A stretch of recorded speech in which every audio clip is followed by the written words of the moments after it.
हाय दोस्तों, आप सभी का ओनली आईएएस की सीसेट वीडियो में वापस स्वागत है। आज हम जो टॉपिक देखने जा रहे हैं that is regarding blood relations. ठीक है। अब स्टूडेंट्स, बिफोर हम इस चैप्टर को स्टार्ट करें, एक चीज तो पहले हम ये देख लेते हैं कि इसकी इंपॉर्टेंस कितनी है। देखो, 2021 की अगर मैं बात करूं तो इसमें से कोई भी क्वेश्चन नहीं आया। ठीक है। बट अगर आप 2020 से लेके अराउंड 2016 तक पिछले 5 साल के देखते हो तो हर साल एक क्वेश्चन आया है। एंड 2015 में इसमें से आई थिंक 3 क्वेश्चन आए थे। ठीक है। तो लास्ट ईयर तो नहीं आया, बट उसके पहले अराउंड ऑन एन एवरेज एक क्वेश्चन आता था। तो ठीक है, अब अगर हम इस साल प्रिपेयर कर रहे हैं तो हम मान के चल सकते हैं कि लगभग एक क्वेश्चन और आएगा इस चैप्टर में से। क्लियर। और साथ ही साथ एक मैं चीज आपको टॉपिक स्टार्ट करने से पहले ये बताना चाहता हूँ कि कोशिश करना कि आप अपने रियल लाइफ के साथ थोड़ा रिलेट करके इस चैप्टर को पढ़ो। जैसा मैंने आपको और चैप्टर्स में भी बताया है, जैसे कि अगर आप देखो कि जैसे प्रॉफिट एंड लॉस का चैप्टर है, तो बहुत ही आपके साथ रिलेटेबल चैप्टर है। आप डेली कहीं ना कहीं ट्रांजेक्शन्स करते हो, किसी में आपका प्रॉफिट होता है, कहीं लॉस होता है। आप में से कुछ लोग हो सकता है कि इन्वेस्टमेंट्स भी करते हो डिफरेंट टाइप्स की, उसमें भी आपने प्रॉफिट एंड लॉस को काफी बार देखा होगा। इसी तरह से और भी सिंपल इंटरेस्ट, कंपाउंड इंटरेस्ट, ये सब चीजें आपने सुनी होंगी। इसी तरह से आप ब्लड रिलेशन भी उसी टाइप का ही एक आपकी रियल लाइफ को इम्पैक्ट करता है। अगर आप कुछ चीजें ऐसे इमेजिन कर सकते हो कि अच्छा हाँ, कि जैसे एग्जांपल के तौर पे अगर मैं बताऊं कि आपको ऐसा समझ आ रहा है कि अच्छा मदर सिस्टर कौन है, मदर सिस्टर्स फादर कौन है। अब बहुत सारे ऐसे ना, अगर आप अपने रियल लाइफ के साथ इमेजिन करके सोचोगे तो हो सकता है कि आप ना इस चैप्टर को थोड़ा बेहतर समझ पाओ। क्लियर। बाकी हम डिस्कस करेंगे ही कि कैसे क्वेश्चंस को सॉल्व करना है। Rather than hit and trial की तरह हम प्रॉपर एक मेथड डिजाइन करेंगे एंड अकॉर्डिंगली हम डिफरेंट क्वेश्चंस को सॉल्व करने की कोशिश करते हैं। क्लियर। तो स्टार्ट करते हैं इस चैप्टर को। आगे बढ़ने से पहले मैं आप सभी के साथ हमारे UPSC CSAT expert program that is यूसेप के बारे में कुछ डिस्कशन करना चाहता हूँ। ये पर्टिकुलर प्रोग्राम में जितना भी सीसेट का सिलेबस है that is regarding quantitative aptitude, logical reasoning, data interpretation and reading comprehension, ये सारे के सारे कंपोनेंट कवर किए गए हैं in form of video lectures. उसके साथ ही अपनी प्रेपरेशन को चेक करने के लिए हर लेक्चर के बाद आपको मिलते हैं practice handouts and at the end of the course आपको 4 फुल लेंथ मॉक टेस्ट भी प्रोवाइड किए गए हैं सो एज टू इंश्योर कि आप एग्जाम लाइक कंडीशंस के लिए अच्छे से प्रिपेयर हो पाएं एंड अकॉर्डिंगली अपनी प्रिपरेशन को और भी बूस्ट कर लें। कुछ बेसिक चीजें मैं आपके साथ डिस्कस करना चाहता हूँ। देखो, आप जब ना क्वेश्चन सॉल्व करेंगे तो बहुत बार क्वेश्चन में आएगा कि अच्छा मेल है, कि कोई पर्सन मेल दिया हुआ है। तो जब भी ना मेल को हम डिनोट करेंगे, इट्स ऑलवेज बेटर कि ना हम कोई सिंबल यूज कर ले, रेदर देन मान लो कि आप डायग्राम में ऐसा मेंशन कर रहे हो, जब आप डायग्राम ड्रॉ करो कि आप अलग से मेल लिखो। अगर आप उसकी जगह लेट्स से एक स्क्वायर बॉक्स बना दो पर्सन के अराउंड, तो आपको क्लैरिटी मिल जाएगी कि अच्छा जहां जहां मैं स्क्वायर बॉक्स बनाता जा रहा हूं इसका मतलब मेल है। उसी तरह से अगर फीमेल की बात करूं तो उसके लिए भी आप एक सिंबल सोच लो। जैसे जो मैं सिंबल नॉर्मली यूज करता हूं, मैं सर्कल यूज करता हूं, कि अगर मैंने किसी पर्सन के राउंड सर्कल मार्क कर दिया, इसका मतलब ये है कि वो पर्सन फीमेल हो गई। क्लियर। इसी तरह से बहुत बार आपको क्वेश्चन में सिबलिंग के बारे में इंफॉर्मेशन दे रखी होगी कि ये लोग भाई बहन है या ये दोनों भाई हैं। ऐसा कुछ दे रखा होगा कि बेसिकली वो सिबलिंग्स है। ठीक है।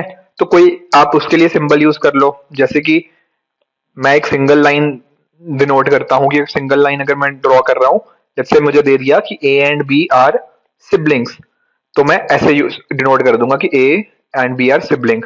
और अगर मुझे साथ में ये प्रोवाइड कर दिया कि A and B are siblings where A is the brother and B is the sister.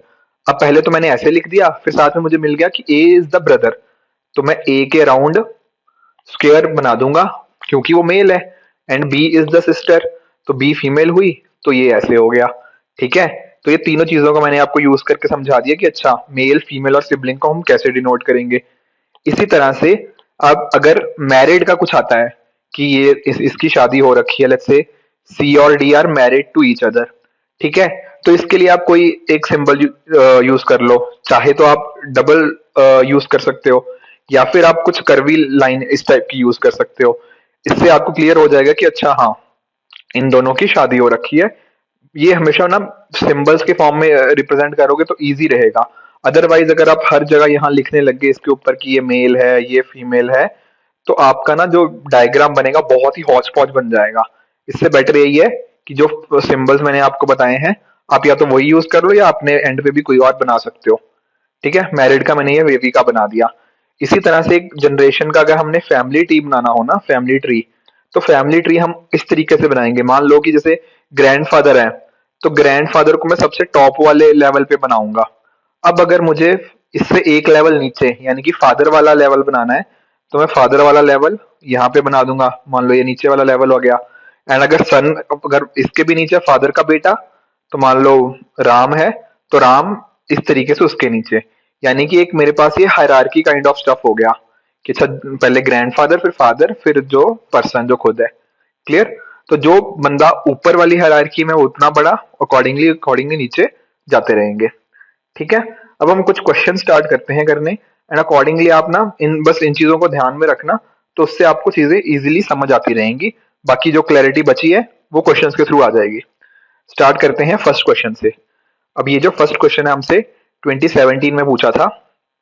अब देखो, पहले तो स्टेटमेंट पढ़ दो। Consider the following, A plus B means A is the son of B. ठीक है, जहां जहां मीन्स प्लस का मीनिंग ये है, एंड ए माइनस बी का मीनिंग क्या है? A is the wife of B. ठीक है, और हमसे एक्सप्रेशन कौन सा पूछा हुआ है? हमसे पूछा गया है P plus R minus Q का मीनिंग क्या है। देखो, P plus R minus Q. अब पहले ना इतना पकड़ लेते हैं कि P प्लस आर का मीनिंग देखते हैं। देखो P प्लस आर क्या था, ये स्टेटमेंट वन है ना कि A is the son of B। यानी कि इसका अगर मैं P और R में करूं तो क्या बना? P is the son of R। तो ये रहा P is the son of R, यानी कि R इसके क्या हुए? R इसके या तो पापा हुए या मम्मी हुए, हमें नहीं पता क्या हुआ, बस इतना पता है कि P is the son of R। तो यानी कि P सन है, तो यानी कि P क्या है? P है मेल, और ये इसका बेटा है, तो हमने ऐसे बना दिया। समझ आया कैसे किया? P is the son of R, यानी कि P क्या है? मेल।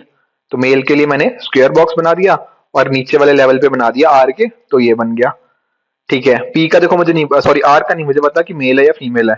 तो आगे स्टेटमेंट पढ़ते हैं। आगे देखो हमें क्या देखना है, इतना वाला हिस्सा R minus Q. R minus Q देखो क्या है? R is the wife of Q। ठीक है, ऐसे यही बनेगा ना, अगर R और Q में यहाँ पे रिप्लेस कर दूं तो ये बनेगा R is the wife of Q।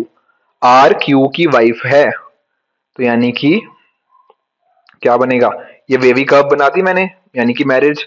R is the wife of Q। R यानी कि फीमेल है, तो फीमेल के अराउंड मैंने बना दिया circle. R is the wife of Q, तो Q क्या हो गया? Q हो गया मेरा मेल। ठीक है ना, तो ये बन गया मेरा डायग्राम। क्लियर? आप, आई होप आपको ना सिंबल्स याद होंगे। सिंबल्स मैंने क्या बताए थे? मेल के लिए स्क्वायर, फीमेल के लिए सर्कल, सिबलिंग के लिए सिंबल लाइन, और मैरिज के लिए कर्वी लाइन। तो ये कर्वी लाइन है, ये जो मैंने यूज करी है। ठीक है, अब ऑप्शंस पढ़ते हैं। ऑप्शन वन देखो क्या कह रहा है, Q is the son of P। क्या Q, जो Q है वो सन है P का? नहीं नहीं, ये तो सन का है, ये तो फादर है। ठीक है ना, तो ए ऑप्शन तो हुआ मेरा गलत। बी ऑप्शन पढ़ो, Q is the wife of P। Q is the wife of P। क्या Q जो है वो P की वाइफ है? नहीं, Q तो P का, सॉरी Q तो P का फादर है। ठीक है ना, तो ये भी गलत हुआ। तो मेरे पास ऑप्शन थर्ड देखते हैं, Q is the father of P।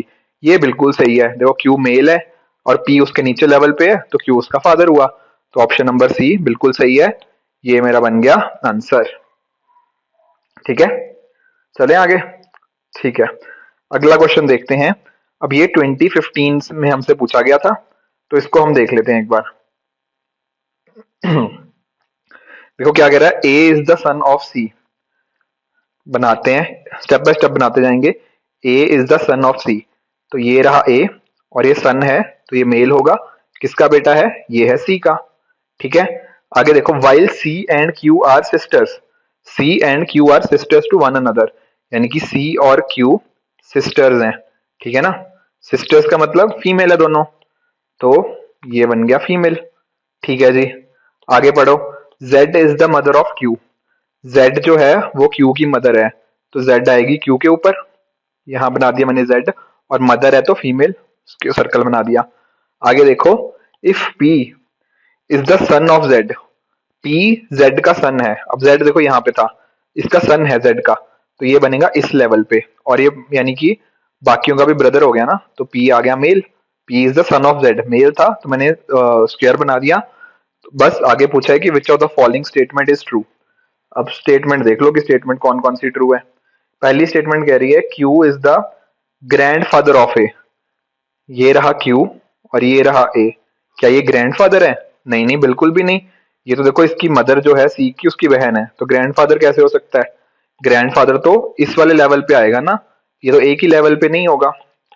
चलो ऑप्शन ए तो गलत। आगे देखो, P is maternal uncle of A. P is maternal uncle of A. हाँ ये देखो, ये रहा ए, ये इसकी मम्मी, पी ए की माँ, और ये सी, पी कौन है? पी है सी का भाई। ठीक है ना, तो मामा ही हुए ना, मामा क्या होते हैं? Maternal uncle. यही तो लिखा है, P is maternal uncle of A, तो ये बिल्कुल सही है। यही बन गया मेरा answer, option number B is the correct answer.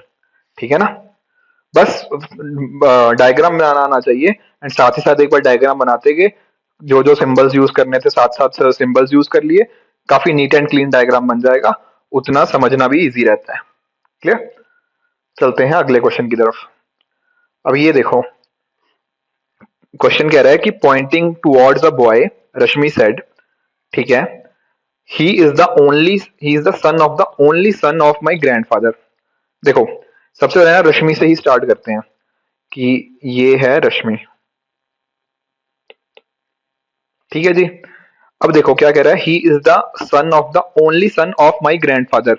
रश्मि कह रही है कि मेरे ग्रैंडफादर के आगे कुछ कह रही है, तो मान लो कि ये है रश्मि, रश्मि के आगे, रश्मि के मान लो कोई फादर है, मान लो मैं आर फादर लिख लेता हूं, और आर फादर के आगे फिर से ऊपर पापा हैं, तो ये रश्मि के ग्रैंडफादर हुए। ठीक है ना, अभी तक तो सिंपल ही है, कुछ मुश्किल नहीं है।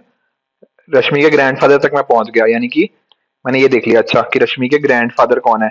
अब देखो क्या कह रहा है, he is the son of the only son of my grandfather. अभी जो रश्मि के ग्रैंडफादर है उनका बेटा कौन हुआ? ओनली बेटा। ओनली बेटा तो सिर्फ इनका एक ही है ना, रश्मि के पापा। देखो आप अपने इमेजिन करो कि आपके दादाजी के अगर एक ही बेटा है तो वो कौन है? आपके पापा ही तो हुए। तो इसी तरह से रश्मि के ग्रैंडफादर का ओनली सन कौन है? ओनली सन है रश्मि के फादर। एंड आगे कह रहा है he is the son of the only सन, तो रश्मि के ग्रैंडफादर का सन कौन हुआ? रश्मि के फादर का सन कौन हुआ? रश्मि के फादर का सन हुआ रश्मि का भाई। इस मैन की बात हो रही है यहाँ पे जो बंदा है। ठीक है ना, तो ये रश्मि का, मैं, ये कौन है मैन? ये रश्मि का भाई है। ये देखो, यही तो हमने यूज किया था, तो मेरा आंसर क्या बना? आंसर बना ऑप्शन नंबर बी, ब्रदर। ठीक है ना, तो देखो अप्रोच क्या है हमारी, अप्रोच है जो हमें दिया हुआ है वहां से शुरू करेंगे। सबसे एंड में देखो दिया था हमें माई ग्रैंडफादर, माई ग्रैंडफादर यानी कि रश्मि के ग्रैंडफादर, हम ग्रैंडफादर तक पहुंच गए। फिर आगे दिया था हमें only son, only son, grandfather का ओनली सन कौन है? रश्मि के फादर, हम रश्मि के फादर तक पहुंच गए। एंड फिर बाकी इंफॉर्मेशन क्या है? सन ऑफ हिज, तो यहां तक पहुंच गए थे, तो इसका सन लेना है, रश्मि के फादर का सन। रश्मि के फादर का सन ये हुआ, जो भी पर्सन आया, और ये रश्मि के पापा का बेटा, तो रश्मि का भाई हुआ ना, तो brother will be the correct answer. Clear? ठीक है जी, चलते हैं अगले क्वेश्चन की तरफ। और देखो 3 क्वेश्चन आपको समझ आगे होंगे। अब जितने भी आगे क्वेश्चन है, बिफोर आई आप प्रोसीड करो, मैं चाहता हूं कि आप वीडियो पॉज करके खुद अपने एंड में ट्राई करो। होना चाहिए आपसे क्वेश्चन, मुश्किल नहीं है क्वेश्चन, बस आपकी ना प्रैक्टिस चाहिए। और प्रैक्टिस कैसे होगी कि आप वीडियो बाद में देखना और पहले ना खुद अपने एंड पे सॉल्व करते रहो क्वेश्चंस को। ठीक है, स्टार्ट करते हैं इस क्वेश्चन को। Pointing to a man in photograph, Anisha says he is the only son of the only daughter-in-law of my only son's father। ठीक है, देखो स्टार्ट बिल्कुल वैसे ही, मान लो ये है अनीशा। ठीक है जी, आगे कह रहे हैं, अब फिर से वही चीज, माई ओनली सन्स फादर। देखो, माई ओनली सन्स फादर कि मेरे बेटे के पिताजी, तो मान लो ये है अनीशा, अनीशा का बेटा। ठीक है, मैं इसको लिख देता हूं अनीशा सन, ये मेल है और अनीशा फीमेल है। ठीक है, अब देखो ओनली सन्स फादर, तो अनीशा के बेटे के फादर कौन हुए? अनीशा के बेटे के फादर हुए अनीशा के हस्बैंड, तो मैं इसको ऐसे बना दूंगा, ये आ गया अनीशा का हस्बैंड। ठीक है, मैंने देखो इतना पार्ट देख लिया। अब आगे वाला पार्ट देखते हैं कि इसके आगे क्या लिखा था। आगे लिखा था ओनली डॉटर इन लॉ, कि ओनली डॉटर इन लॉ।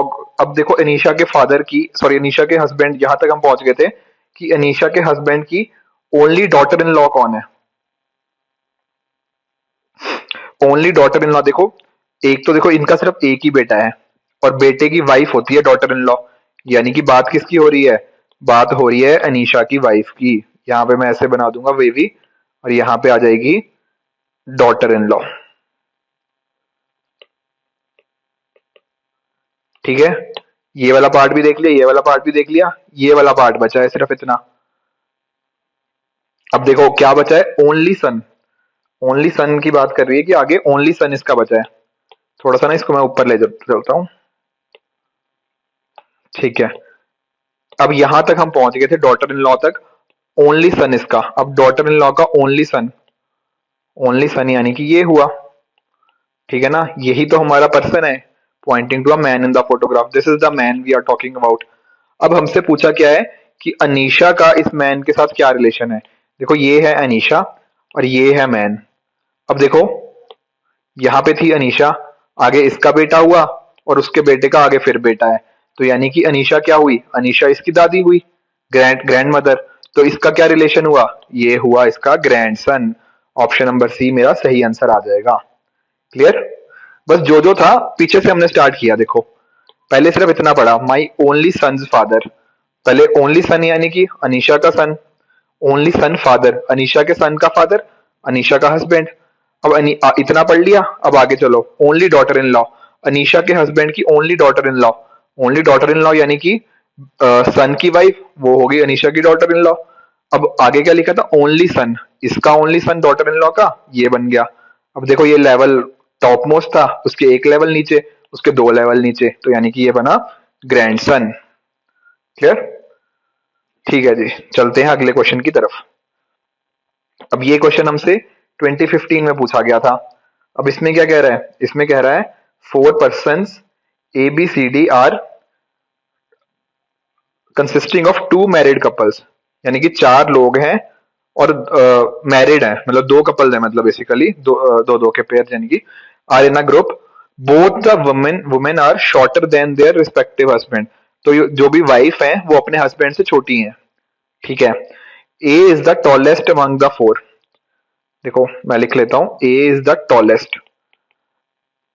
ठीक है, देखो यहां तक ना आपको एक चीज समझ आ गई होगी। पहली बात तो ये कि जो वुमेन है वो छोटी है अपने हस्बैंड से, और साथ ही साथ उसने क्या दे दिया कि ए जो है वो टॉलेस्ट है। अब अगर ऐसी बात है तो यानी कि ए क्या हुआ, ए हुआ मेल। अभी क्योंकि टॉलेस्ट है ना, अब टॉलेस्ट हो सकते हैं वो तो हस्बैंड ही हो सकते हैं, वाइफ तो छोटी है, तो यानी कि ए तो हो गया मेल। ठीक है, आगे चलते हैं। C is taller than B, C is taller than B. ठीक है जी, आगे देखो डी इज बीज ब्रदर, जो डी है वो बी का भाई है, तो यानी कि जो डी है वो बी का भाई है, तो यानी कि डी मेल हुआ एक। ठीक है ना, बी का भाई है ना, तो डी मेल हुआ। ठीक है जी, आगे फिर हमसे पूछा है कि नॉट करेक्ट क्या है। अब एक चीज नोटिस करो, हमने पता लग गया था कि ए जो है वो मेल है और डी भी मेल है, हमने दो चीजें निकाल ली। इसका मतलब क्या हुआ कि जो बाकी के दो बचे होंगे, कौन बचे, बी एंड सी, ये दोनों की दोनों क्या होंगी, ये दोनों होंगी फीमेल। ठीक है ना, ये क्लियर होगी हमें बात। अब एक चीज और नोटिस करो कि जो सी है वो सी जो है वो बी से टॉलर है। ठीक है, तो जो भी ए की वाइफ होगी उससे ए टॉलेस्ट है, और जो भी डी होगा वो अपनी वाइफ से टॉलेस्ट होगा। ठीक है, और ये हमें एक और इंफॉर्मेशन थी कि जो डी है वो बी का भाई है, यानी कि जो डी है वो बी का भाई है, तो मैं इसको ऐसे लिख सकता हूं, डी बी का ब्रदर है और बी फीमेल है। ठीक है, तो यानी कि ए की वाइफ कौन हुई, ए की वाइफ हुई बी ही हुई ना, ए की वाइफ। आप इस ऐसे समझने की कोशिश करना कि देखो डी की वाइफ कौन हो सकती है। मैं एक मिनट इसको इरेज करता हूं। डी की वाइफ के लिए मेरे पास ना दो ऑप्शन है, या तो बी या फिर सी। ठीक है, पर हमें दे रखा है यहाँ पे कि डी जो है वो बी का भाई है, जो बी है वो डी का भाई है, तो यानी कि बी तो इसकी वाइफ नहीं है। तो डी की वाइफ कौन है? डी की वाइफ है सी। तो यानी कि जो बच गई, मैं इसको ना वेवी कर्व बना देता हूँ। डी की वाइफ है सी, तो यानी कि जो बच गई बी, बी जो है वो ए की वाइफ है, एंड अकॉर्डिंगली जो बी का भाई है that is D, and D की जो वाइफ है दैट इज सी। ठीक है ना, ये बन गई मेरे पास पूरी की पूरी फैमिली ट्री। ठीक है, A is the husband of B, B is the D is the brother of B, and D is married to C. ठीक है, अब देखो पढ़ते हैं क्वेश्चन को। पहले ऑप्शन क्या कह रहा है? All four have family ties. हाँ बिल्कुल, चारों के चारों फैमिली का पार्ट है, तो ये तो बिल्कुल ठीक है ऑप्शन, हमें नॉट करेक्ट ढूंढना है। ऑप्शन बी क्या कह रहा है? B is the shortest among the four. अब देखो जरा ना हाइट का भी वो देख लेते हैं। हमें एक चीज तो पता है कि ए जो है वो सबसे बड़ा है हाइट में, ठीक है, और हमें दूसरी चीज क्या दे रखी थी कि सी जो है वो बी से बड़ा है, ठीक है, या बड़ी है, और साथ ही साथ हमें पता है कि जो हस्बैंड है वो वाइफ से बड़े हैं, तो यानी कि डी जो है वो सी से बड़ा है, डी इज ग्रेटर देन सी। तो मेरे पास ऑर्डर क्या बन गया? ए सबसे बड़ा, followed by D, followed by C, and C जो था वो बी से बड़ा था। तो ये बन गया मेरा order, A is greater than D, greater than C, greater than B. तो क्या कह रहा है? B is the shortest among the four. क्या शॉर्टेस्ट है? हाँ बिल्कुल शॉर्टेस्ट है, तो ये भी ठीक है। ठीक है, ऑप्शन सी पढ़ो, सी इज टॉलर देन डी। क्या सी टी से डॉलर है? सी जो है वो डी से टॉलर है क्या? नहीं, डी है सी से टॉलर। तो ये है इनकरेक्ट, और मुझे ढूंढना था इनकरेक्ट ही, तो यानी कि ऑप्शन नंबर सी मेरा सही होगा। और ऑप्शन डी क्या कह रहा है? ए इज बी हस्बैंड, तो ए बी का हस्बैंड है, ये भी ठीक है, जैसा कि हमने ऑलरेडी ढूंढ ही दिया है। गलत ढूंढना था, ऑप्शन नंबर सी मेरा गलत है। क्लियर? थोड़ा सा मुश्किल क्वेश्चन कह सकता हूं, क्योंकि यहाँ पे ना आपको ये दो तीन जो इक्वेशंस है ना इनको साथ में क्लब करना था, कि अच्छा आपको पता लगना था कि हस्बैंड को कैसे उसके साथ रिलेट करना है। अगर आप वहां पे ये ट्रिक मिस कर जाओगे तो क्वेश्चन तक के एंड तक आप नहीं पहुंच पाओगे। ठीक है ना, तो उसको थोड़ा कैच करना जरूरी था। ठीक है जी, चलते हैं अगले क्वेश्चन की तरफ। अब ये जो अगला क्वेश्चन है हमसे 2015 में ही पूछा था। मैंने जैसे आपको बताया अभी स्टार्टिंग में 2015 में 2 या 3 क्वेश्चन आए थे, उसमें से ही एक ये क्वेश्चन था। The question says a man had a wife, ठीक है, 2 sons and daughter in the family. ठीक है, अगर मैं बनाना चाहूं तो बना सकता हूं। जैसे मान लो ये मैन है, इसकी वाइफ है,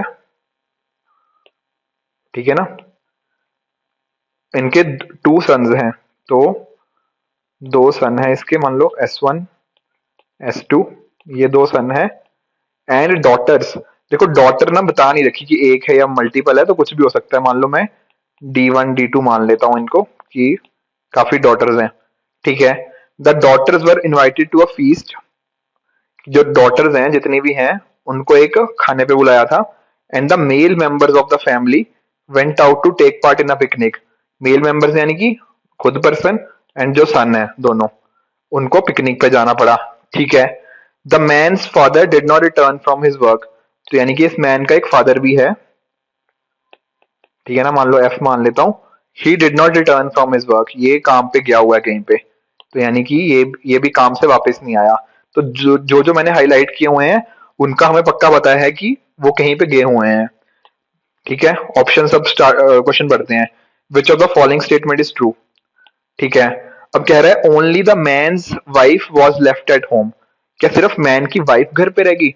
देखो हमें इतना पता है कि अच्छा हाँ फैमिली, फादर, मैन और जो सन है, जो डॉटर है, वो सारी बाहर है, पर वाइफ के बारे में ना हमें कुछ इन्फॉर्मेशन नहीं दे रखी कि वो कहाँ पर है। ठीक है, तो हो सकता है कि वो घर पर हो सकता है वो घर पे ना भी हो, हमें ना इन्फॉर्मेशन नहीं दे रखी। हम अपनी तरफ से नहीं अज्यूम करेंगे कि अच्छा अगर इन्फॉर्मेशन नहीं दे रखी तो हम मान लेते हैं कि वो घर पर है। ठीक है ना, तो इसलिए ऑप्शन ए अभी हमें एग्जैक्टली नहीं पता लग रहा। अब यहाँ पे देखो, आप ऑप्शन बी पढ़ो, यहाँ लिख रहा है it is likely that the man's wife was left at home. कहते हो सकता है कि मैन की वाइफ घर पर हो।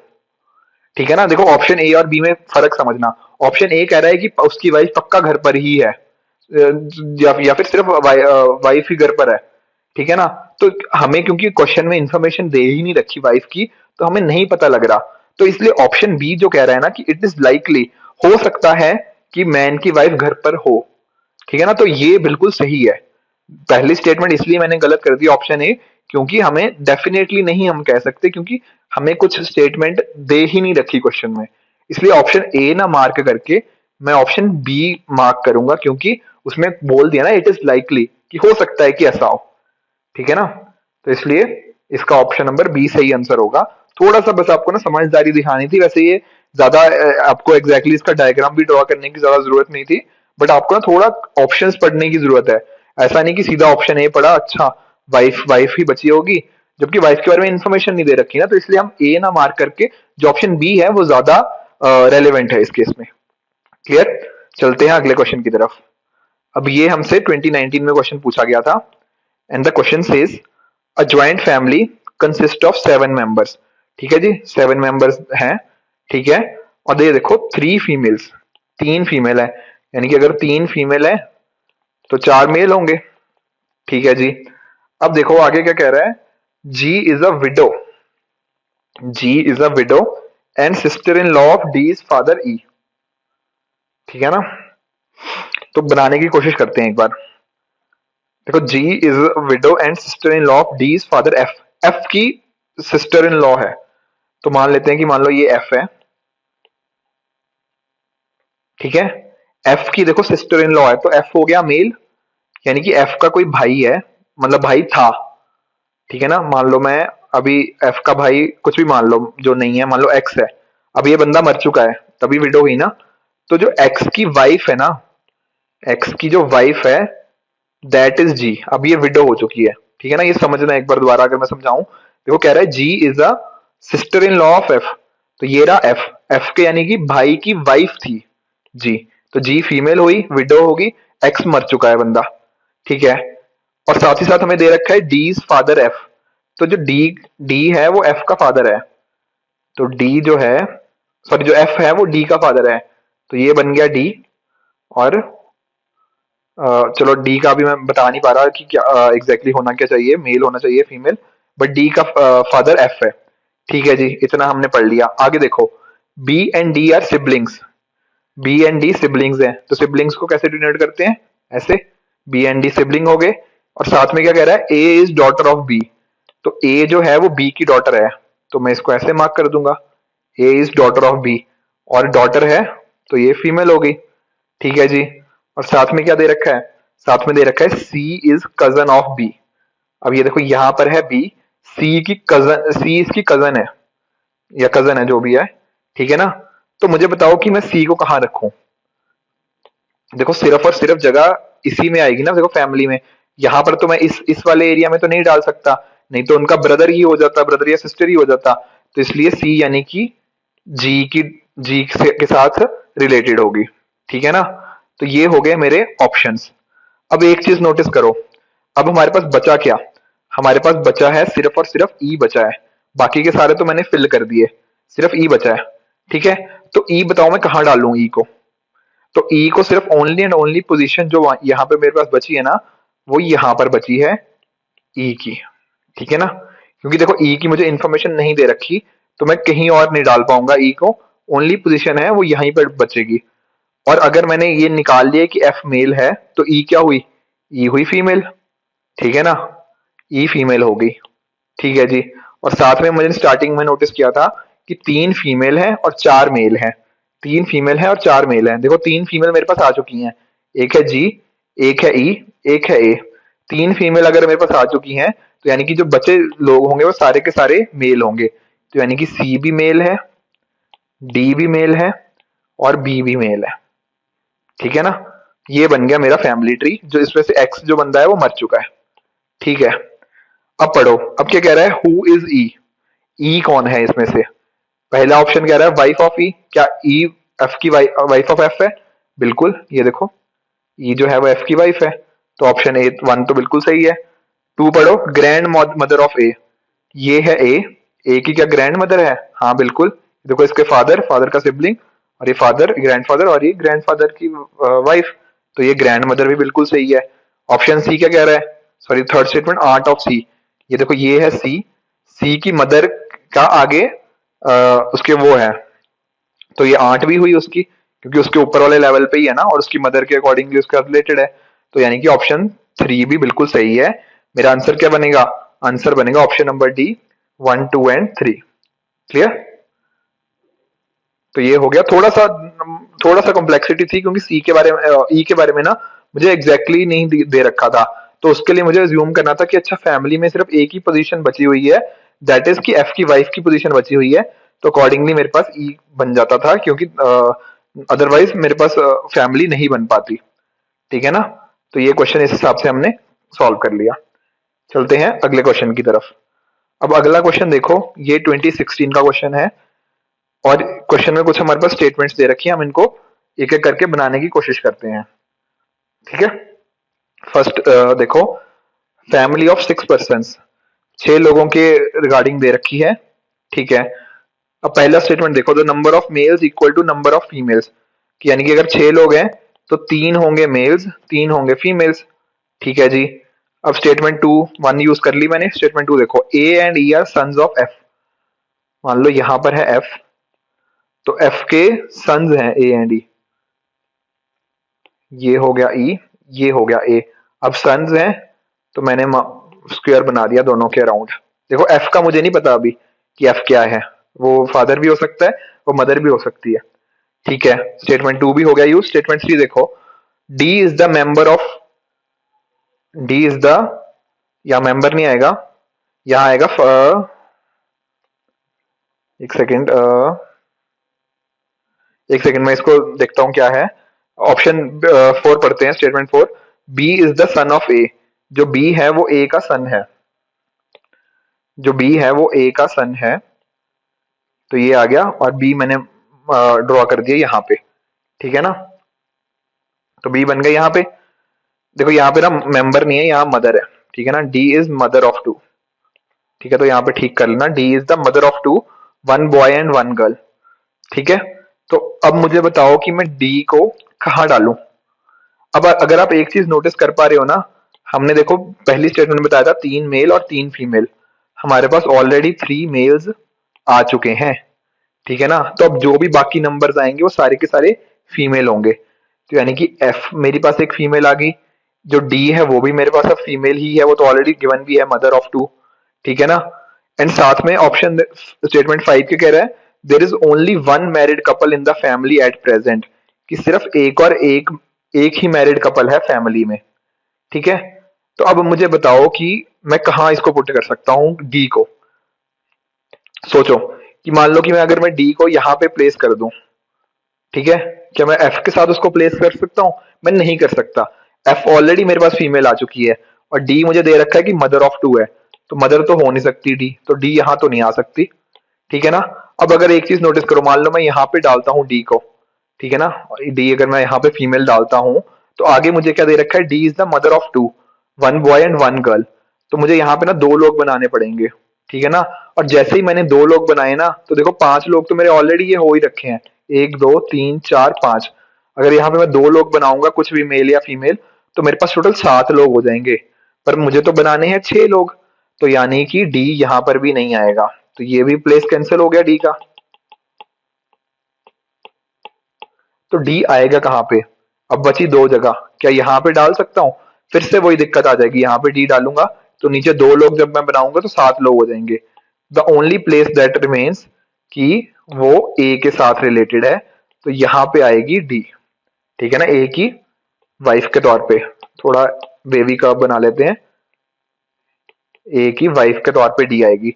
और साथ में क्या कह रहा है, अब स्टेटमेंट 3 देखो, D is the mother of 2, 1 boy and 1 girl. अब 1 बॉय का तो ठीक है, और यानी कि इसके साथ एक फीमेल की भी एक गर्ल की भी मदर है डी, तो वो कौन सी हो जाएगी? गर्ल। देखो जो बच गया, A B E D F तो हो गया, तो यानी कि ये बचा सी, तो सी आ जाएगी यहाँ पे। तो ये बन गया मेरे पास पूरा का पूरा टेबल। क्लियर? आपको ना बस स्टेटमेंट 3 को और स्टेटमेंट 5 को ना रिलेट करना आना चाहिए था। अगर आपने ये कैच कर लिया कि अच्छा हाँ, जो डी की पोजीशन है वो यहाँ नहीं पॉसिबल, यहाँ पॉसिबल नहीं है और यहाँ भी पॉसिबल नहीं है, अगर आप ये चीज बस नोटिस कर लोगे तो अकॉर्डिंगली आप अपने फाइनल आंसर तक पहुंच जाओगे। क्लियर? अब पढ़ते हैं क्वेश्चन को। क्वेश्चन क्या कह रहा है, which of the following inference can be drawn from the above. क्या इन्फ्रेंस ड्रॉ कर सकते हैं? पहला, A B and C are all female. क्या ए बी एंड सी तीनों फीमेल है? नहीं, ए मेल है, बी मेल है, सी सिर्फ फीमेल है। तो यानी कि ऑप्शन नंबर ए तो मेरा हो गया गलत। ठीक है, ऑप्शन बी पढ़ो। A is the husband of D, क्या ए डी का हस्बैंड है? हाँ, ये बिल्कुल सही है, ए डी का हस्बैंड ही तो है, तो ऑप्शन बी मेरा हो गया बिल्कुल सही। ठीक है ना। ऑप्शन डी और सी डी पढ़ना तो पढ़ लो। E and F are children of D, क्या ई और एफ चिल्ड्रन है? नहीं नहीं, बी और सी चिल्ड्रन है डी के, तो ये भी गलत। D is the daughter of F, D F की डॉटर थोड़ी ना है। ठीक है ना, वो तो एफ का, देखो एफ का बेटा है, उसकी वाइफ है, तो ये भी गलत। ठीक है, ऑप्शन नंबर बी मेरा सही आंसर है। क्लियर? ठीक है जी, चलते हैं अगले क्वेश्चन की तरफ। अब देखो, ये 2020 का ही रिसेंट क्वेश्चन था। इसके बाद मैंने आपको जैसे बताया 2021 में तो हमें कोई क्वेश्चन देखने को नहीं मिला इस चैप्टर से, तो इस क्वेश्चन को हम देख लेते हैं कि 2020 में किस प्रकार का क्वेश्चन ये पूछा गया था। देखो, a family of 2 generations, 2 generation है, सबसे पढ़ना इसको कि 2 जनरेशन है। अच्छा, एक ये जनरेशन और एक ये। ठीक है, कंसिस्टिंग ऑफ 6 मेंबर्स। ठीक है, 3 मेल्स हैं, 3 फीमेल है। ठीक है जी। There are 2 married couples, okay, and 2 unmarried siblings. ठीक है, तो 2 मैरिड कपल हैं, 2 सिबलिंग है, एंड अकॉर्डिंगली 2 उस पे आएंगे। यू इज पीस डॉटर, देखो यू इज पीस डॉटर, तो यानी कि जो यू है वो पी की डॉटर है, तो यू के अराउंड में डाल दूंगा सर्कल, डॉटर है ना, यू पी की डॉटर है। ठीक है, and Q is hours mother in law, जो क्यू है वो आर की मदर इन लॉ है, तो आर हो जाएगी फीमेल। ठीक है जी। हम्म आगे देखो, T is an unmarried male, T जो है वो अनमैरिड मेल है, and S is a male, जो टी है वो मेल है और जो एस है वो भी मेल है। ठीक है, और हमें साथ में साथ और क्या चीजें दे रखी हैं, देखो 3 फीमेल हैं, 3 मेल हैं, 2 तो देखो हमें मिल गए, मेल कौन से हैं, टी और एस मिल चुका है हमें, एंड साथ ही साथ हमें 2 मैरिड कपल्स भी चाहिए। ठीक है, अब मुझे बताओ कि जैसे टी जो आएगा वो तो अनमैरिड है, तो यानी कि उसमें से टी टी तो केस नहीं है, तो यानी कि मैं किस पे डाल सकता हूँ, सिर्फ और सिर्फ केस, तो इसका, और मुझे 2 ही जनरेशन पे डालना है, तो यानी कि जो पी और क्यू होंगे ना, उनके बीच में शादी हो रखी होगी। ठीक है, तो ये पी हो गया मेल, क्यू उसकी वाइफ है, वो तो ऑलरेडी हमने फीमेल निकाल ही ली, और बाकी के 2 बचे, टी एंड एस मेल होंगे, और जो 6th मेंबर है कौन सा, वो है